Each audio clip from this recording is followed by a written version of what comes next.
बिहार एक ऐसा स्टेट जहां की पॉलिटिक्स हमेशा से ही अनप्रिडिक्टेबल रही है।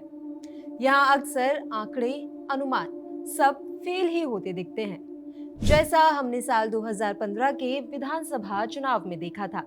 जब मोदी लहर पूरे देश में चल रही थी, 2014 के लोकसभा चुनाव में बम्पर बहुमत से बीजेपी देश की सत्ता में आई।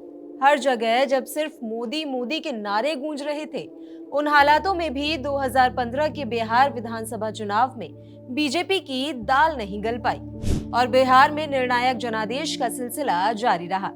आरजेडी, जेडीयू और कांग्रेस के महागठबंधन ने राज्य की 243 सीटों में से 178 सीटें जीती और बीजेपी केवल 53 सीटों पर ही सिमट गई। ऐसा ही कुछ 2020 के चुनाव में भी देखने को मिला, जब एक बार फिर केंद्र की सत्ता में पूरे बहुमत के साथ बीजेपी आई, लेकिन बिहार में बीजेपी का प्रदर्शन उम्मीद पर खरा नहीं उतरा।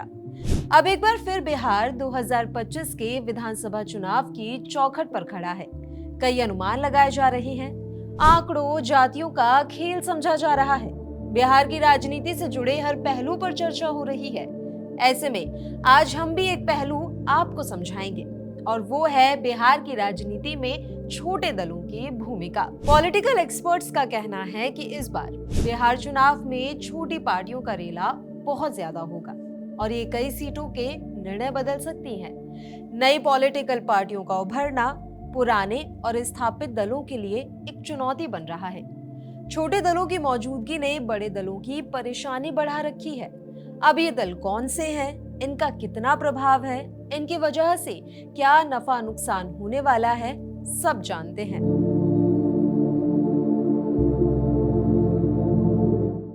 पिछले करीब 50 सालों से बिहार की राजनीति मुख्य रूप से 3 नेताओं के इर्द गिर्द घूमती रही है। आरजेडी के प्रमुख लालू प्रसाद यादव, जेडीयू के अध्यक्ष नीतीश कुमार और लोक जनशक्ति पार्टी के संस्थापक स्वर्गीय रामविलास पासवान और अब उनके बेटे चिराग पासवान, जिन्होंने केंद्र में मंत्री होने के बावजूद बिहार विधानसभा चुनावों में खड़े होने का ऐलान कर दिया है और वो भी आरक्षित नहीं, सामान्य सीट से। उधर मुकेश सहनी की वीआईपी यानी कि विकासशील इंसान पार्टी, प्रशांत किशोर की जन सुराज पार्टी और आरसीपी सिंह की आप सबकी आवाज पार्टी, जो कि अब जन सुराज में शामिल हो चुकी है। इन जैसी कई छोटी पार्टियां इस बार के चुनाव में बड़े दलों की राजनीति को प्रभावित कर सकती हैं। इस साल ही अप्रैल के महीने में बिहार में 2 नई पार्टियों का ऐलान हुआ था। इनके अलावा हिंदुस्तानी आवाम मोर्चा, सीपीआईएमएल जैसी पार्टियां भी बिहार की राजनीति में एक अहम भूमिका निभाती हैं। तो अब एक एक करके इन पार्टियों के प्रभाव को समझते हैं। शुरुआत करते हैं वीआईपी यानी कि विकासशील इंसान पार्टी से।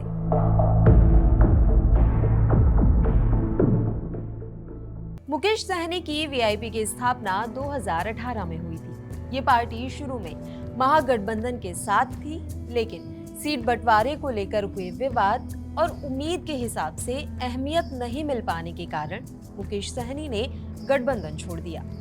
2020 के विधानसभा चुनावों में पार्टी ने एनडीए में शामिल होकर 11 सीटों पर चुनाव लड़ा, जिनमें से पार्टी ने 4 सीटें जीती। हालांकि खुद मुकेश सहनी चुनाव हार गए। अब माना जा रहा है कि वीआईपी 2025 में 60 सीटों पर चुनाव लड़ सकती है। सहनी इस समय विपक्षी महागठबंधन का हिस्सा है। आरजेडी, कांग्रेस और वामपंथी पार्टियां इसमें शामिल हैं। मुकेश सहनी ने 60 सीटों की मांग करते हुए ये दावा किया कि उनकी पार्टी 150 से ज्यादा विधानसभा क्षेत्रों में चुनाव परिणामों को प्रभावित कर सकती है। अब आ जाते हैं माले, सीपीआईएम और सीपीआई की स्थिति पर।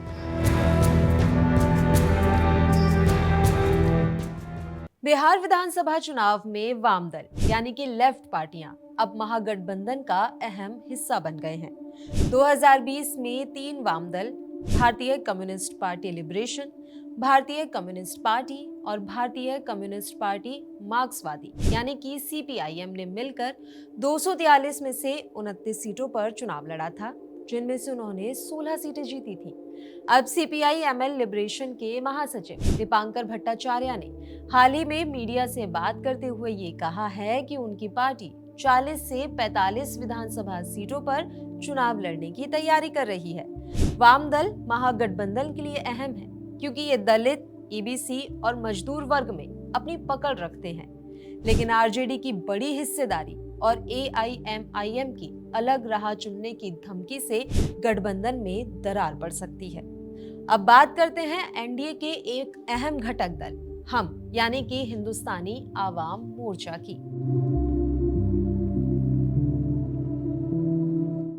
तो इन दलों के अलावा बिहार के और अहम दलों में पूर्व मुख्यमंत्री जीतन राम मांझी की पार्टी हिंदुस्तानी आवाम मोर्चा यानी हम भी है। जीतन राम मांझी बिहार के एक बड़े दलित नेता के तौर पर जाने जाते हैं। हम पार्टी 2015 में स्थापित हुई थी। 2015 के चुनावों में हमने अकेले 21 सीटों पर चुनाव लड़ा था, जिसमें से केवल एक सीट ही उन्हें मिली थी।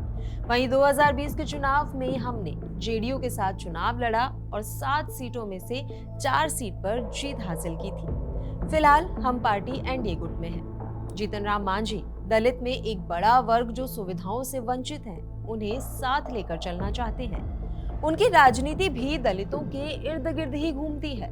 अगर दलित नेतृत्व की होड़ की लड़ाई बिलो द बेल्ट चली गई तो इस बार के चुनाव में कुछ बड़ा भी देखने को मिल सकता है।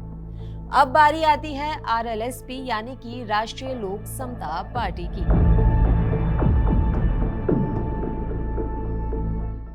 उपेंद्र कुशवाहा की राष्ट्रीय लोक समता पार्टी जो फिलहाल एनडीए में शामिल है। कुशवाहा ने आरएलएसपी 2013 में जेडीयू से अलग होने पर बनाई थी, मगर वो एनडीए के साथ ही एक गुट में है। इस पार्टी को ज्यादातर कोयरी और कुशवाहा समाज का वोट मिलता है, जो बिहार की प्रमुख पिछड़ी जाति में आती हैं। 2015 में पार्टी ने 23 सीटों पर चुनाव लड़ा था और उनमें से 2 सीटें जीती थी। 2020 के बिहार विधानसभा चुनाव के बाद उपेंद्र कुशवाहा ने अपनी पार्टी को राष्ट्रीय जनता दल की अगुवाई वाले महागठबंधन से अलग कर लिया और बहुजन समाज पार्टी और जनतांत्रिक पार्टी सोशलिस्ट के साथ गठबंधन कर लिया।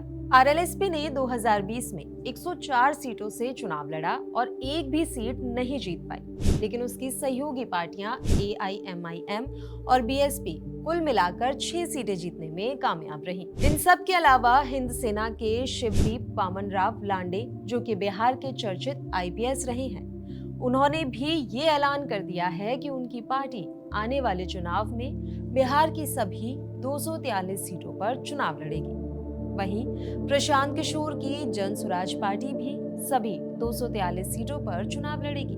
बीएसपी ने भी बिहार के औरंगाबाद से यह ऐलान किया कि वो सभी 243 सीटों पर अकेले ही चुनाव लड़ेंगे। ऐसा लग रहा है कि ये सारे छोटे दल किसी भी बड़े दल के साथ गठबंधन करने में दिलचस्पी नहीं दिखा रहे हैं। ऐसे में तो ये वोट कटवा बनने के सिचुएशन में ज्यादा दिख रहे हैं, क्योंकि अक्सर ये देखा गया है कि छोटे दल बड़ी पार्टियों के वोटों को काटने की भूमिका ज्यादा निभाते हैं। इन छोटे दलों में से ज्यादातर कोई उम्मीदवार सत्ता में नहीं आता, मगर कुछ वोट जरूर ले जाता है, जिससे चुनाव के परिणाम पर असर पड़ता है।